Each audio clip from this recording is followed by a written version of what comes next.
Hi, everyone. My name is Rishi, and I'm the Vice President of Global Security at Concentrix. Today, we will talk about a very interesting topic of intelligent SecOps at the heart of trust and cyber resiliency.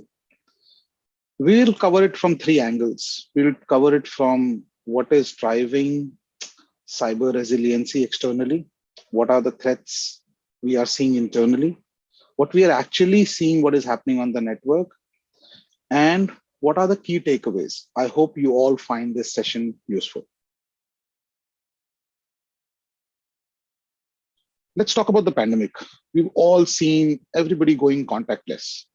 If you read on the left side of the chart, everything is becoming online, whether it's doctor's appointment, whether it's online shopping, whether it's digital payments, everything is just available at the click of a button. But unfortunately, all this comes with a risk because people are moving more and more digital. And this has resulted in huge losses because some of the adversaries are taking undue advantage of this situation and phishing people to give away money, their time to the wrong causes. And these are some of the stats which are really, really mind-boggling, right? Let's see, India has witnessed about 4,000% increase in phishing emails and 400% spike in the number of policy violations. 82% of Indian companies suffered a ransomware attack in 2020. That's really mind-boggling. 1.16 million cases of cyber attacks in India were reported in 2020. And mind you, these are reported. There'll be a million again, which are not even reported. So situation is grim. And we'll see, and we'll double click on a situation that what is we are really seeing globally. Global cybercrime, if you look at the damage cost, which is about 6 trillion USD a year, and if we break down into seconds, it is like 190K USD a second. Now, this figure itself explains that cybercrime has taken over all other crimes got together. And when we look at some of the ransomware damages that has been caused in last few years, in 2021 itself, it has gone to $20 billion. And imagine on a 2031, we are looking at 265 billion. And one of the stats which really caught my attention was that a ransomware is expected to attack a business, consumer, or a device every 2 seconds in 2031, and it was 11 seconds in 2021. I mean, that simply look at the number of devices getting infected. As big corporates, we manage everything with good controls and making sure that we do not get impacted. But imagine these figures are from the industries. Let me talk about a concept of dual extortion. So dual extortion is a concept where a ransomware operator takes away your data and then makes you inoperable, either encrypting your machines fully or whatever, and then extorts you for money. And the analogy I really give here is if you lose your phone, you always have an option of buying a new phone. It may pinch for a while, but you will get back to business. But if somebody steals your phone and takes away the data in your phone, the situation becomes really grim. So that's what dual extortion is all about. They take away your data, makes you inoperable, and then demand money. And this all leads to money trails, right? Because at the end, the objective is getting the money out of the companies. If we double click on the top ransomware trends, and I'll start from left to right, we saw supply chain attacks. Really hard to detect because you're trusting someone for updates, and then those updates itself become malicious in the life cycle. But we've seen those couple of big attacks last year. I've already covered the dual extortion, double extortion ransomwares. Then obviously people are making it easy. It was, if we go back a couple of years, it was very hard. You need sophistication to initiate a ransomware attack. But right now we have ransomware as a service where you can hire somebody to launch a ransomware attack against the organization. Attacking unpatched systems, that's a trend we are seeing for very, very long. And attacking backups.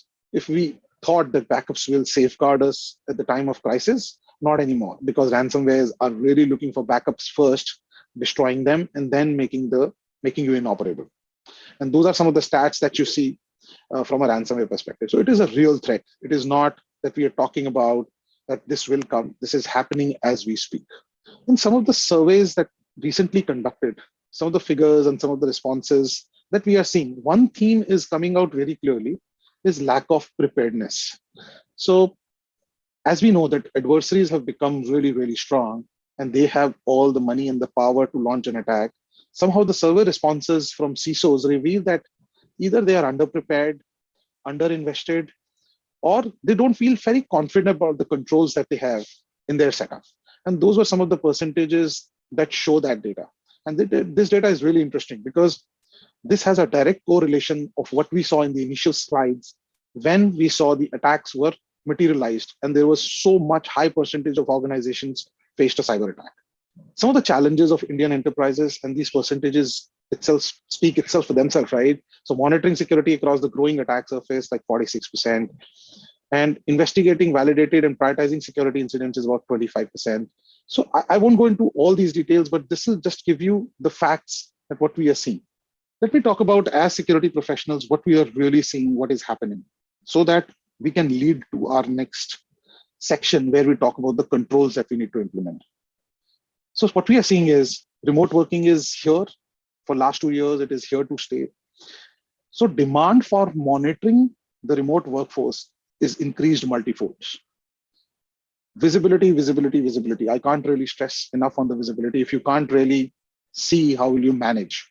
So how would you increase visibility of what is happening on your network, whether it's on-prem or it's work at home? We've seen rise of the cloud during pandemic, and this was primarily because there was no other way to scale, considering it was a logistical nightmare everywhere. So are we really securing our cloud, right? That's another angle we need to look at very, very closely.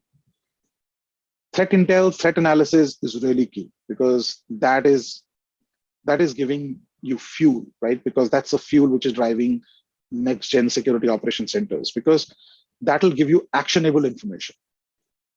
And obviously AI ML. It's no longer a buzzword anymore. It's no longer a fancy anymore, because if you are looking at events which are millions and millions and you need to find needle in the haystack, you need AI and ML engines to fire. And at the end, I would say an integrated approach is required for people process tech to make sure that you're responding to these advanced attacks appropriately.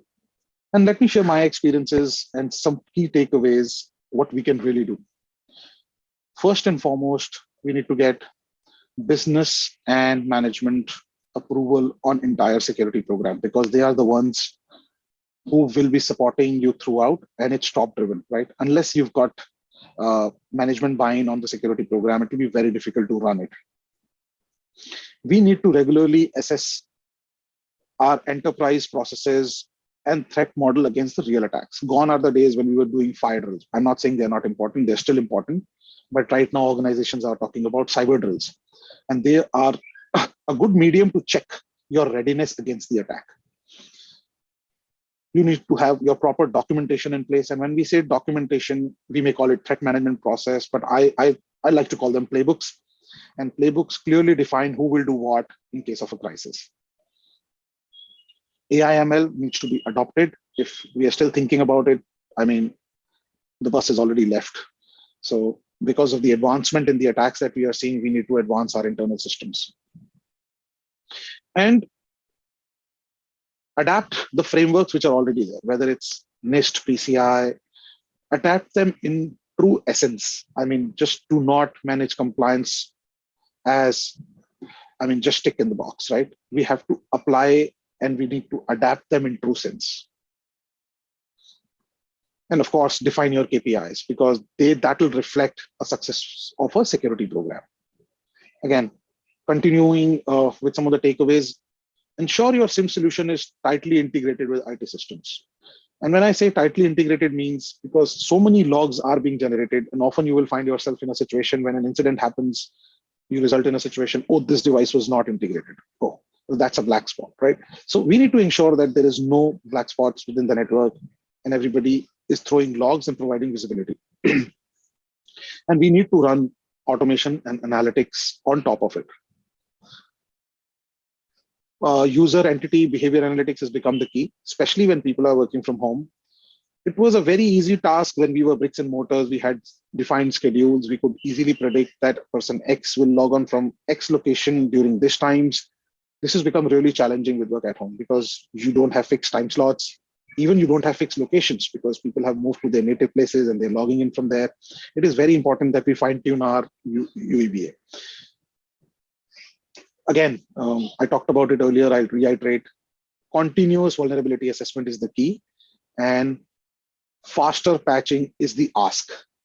And why I'm saying is because in security, we all thrive towards reducing mean time to respond, and that will come through automation and making sure that the actions we need to take are done in an automated fashion rather than and with the minimum involvement of the humans. Because let's take an example. A phishing comes in and we get a SOC analyst involved. Obviously, he has a steps to follow. He takes about 45 to 50 minutes to follow those 10 steps and making sure that threat is averted. Now imagine these were all repetitive tasks, right? And you write a playbook on a SOAR platform to automate this task to make sure that everything is automated. Now, whatever was done in 45 to 55 minutes was done in 10 minutes, and which makes sure that we are well covered, right? So we all thrive towards reducing the mean time to respond. Again, as I said earlier, threat intel provides few, and we need to make sure that we have right threat management platform and that is getting fed by the right sources. And this is one of my favorite slides. Start with visibility. Do you have the right visibility? Once you have the visibility, you will be able to detect. Once you will be able to detect, you will be able to automate. And once you will be able to automate, you will really think about innovating it further. And that will also ensure that security leaders are not just transactional. They are spending time on strategic initiatives and business alignment rather than firefighting on a daily basis on routine issues. So this was my really message today. And I hope you'll be able to take away some of the interesting learnings that we have seen and apply that in your organizations. Thank you very much.